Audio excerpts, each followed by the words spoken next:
왜 이러는데. 안녕하세요, 히읗입니다. 오늘은 유학, 워홀, 취업으로 일본으로 오신 분들이 어떤 이유로 결국 한국에 귀국하게 되는지 제 주변에서 본 것들에 대해 소개해 드릴게요. 재미로만 봐주세요. 첫 번째, 유학생의 귀국 이유, 돈과 합격의 현실. 유학은 크게 세 가지 방식이 있습니다. 첫 번째, 고등학교를 일본으로 유학 오는 경우고요. 두 번째는 한국 내에서 학원 및 학습을. 세 번째는 일본 내 어학교를 다니고 대학 수험을 보는 경우인데, 이제 세 번째 같은 경우에는 생활비랑 비 이런 것들을 포함하면 보통 1,600만 원에서 2천만 원 정도 비용이 되는 방식입니다. 그런 이유에서 사실 저 같은 경우에는 이번에 있는 이제 한국 내에서 학원 및 학습을 다니는 거를 이제 금전적으로 가장 추천하는 방식이고요. 좀 금전적 여유가 있으신 분들은 일본으로 직접 오셔가지고 어학교 재학하시면서 이제 학습하고 대학 수험을 하면 되지 않을까 싶습니다. 이 유학 이후에 이제 체류 여부 같은 경우에는 수험 결과가 합격이냐 불합격이냐에 따라 가지고 체류 여부가 달라질 것 같고요. 비용이 좀 많이 드는 방식들도 존재하기 때문에 제 가정에서 안정적으로 경제적 지원을 받을 수 있냐 아니냐도 또 중요할 것 같습니다. 대학교 입학 이후에 이제 일본 사람들과의 그 교류와 문화에 대한 이해랑 적응이 잘 되냐 안 되냐에 따라 가지고 이제 향후에 일본에 남아있냐 돌아가냐가 결정되는 것 같습니다. 두 번째, 취업자의 귀국 이유, 이상과 현실의 갈등.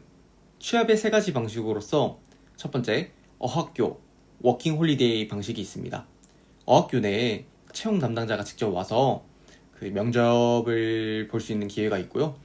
워킹 홀리데이로 비자 자격을 가지고 와서 이제 일본에서 아르바이트 생활을 하다가 이제 개인적으로 이제 기업에 직접 연락을 해서 면접을 보는 방식이 있을 것 같습니다.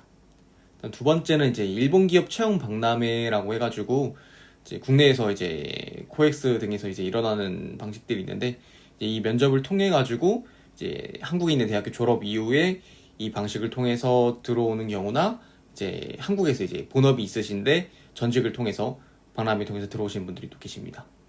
가장 전형적인 방법으로서 일본에서 대학교 졸업하는 방식이 있는데, 이제 일본 대학교를 졸업해서 입사하시는 분들 같은 경우는 이제 학교 내 채용 담당자가 와가지고 여러 가지 설명회를 참여한다거나 이제 일본 내에서 이제 박람회가 있어가지고 거길 통해서 지원을 한다거나 인터넷을 통해서 이제 면접 일정을 잡고 입사하는 방식이 있겠습니다. 네, 취업 이후에 이제 체류 여부는 역시 희망하는 이제 기업과 직종에 입사하냐 아니냐가 가장 중요할 것 같고요. 그다음 이제 일본의 기업 문화 이제 업무 방식 중에서 이제 호렌소라고 해가지고 호호코쿠 렌락소단, 이 보고 연락 상담과 관련된 그런 부분들이 이제 잘 맞아야 될 부분이 있을 것 같고요. 그다음 이제 연봉과 복지가 이제 만족이 되냐 안 되냐에 따라 가지고 이제 일본에 남아 있냐 귀국하냐가 더 결정될 것 같습니다. 중요한 것은 목표의 명확성, 자금력, 운이 또 중요할 것 같습니다. 그리고 마지막으로 그 일본에서 오래 계신 이제 인생 선배님들이 계신다면 댓글로 의견을 공유 부탁드리면 감사드리겠습니다. 쿠키 영상으로 최근에 이제 오랜만에 헌혈 1년 만에 갔다 왔는데, 그 뭐 만화책도 제가 좋아하는 게 있어가지고 만화책도 좀 보고, 그다음에 음료수 같은 경우에도 이제 레모네이드랑 커피랑 코코아 이런 것들인데 이번엔 좀 레모네이드 맛있게 잘 먹고 왔습니다. 또 이번에 헌혈이 10번째라고 해가지고 헌혈 잘 받고 이제 스푼 받았는데 잘 사용하고 싶다는 생각이 좀 들었습니다. 오늘 영상 여기서 마무리하도록 하겠고요. 앞으로도 잘 부탁드리겠습니다. 이상입니다.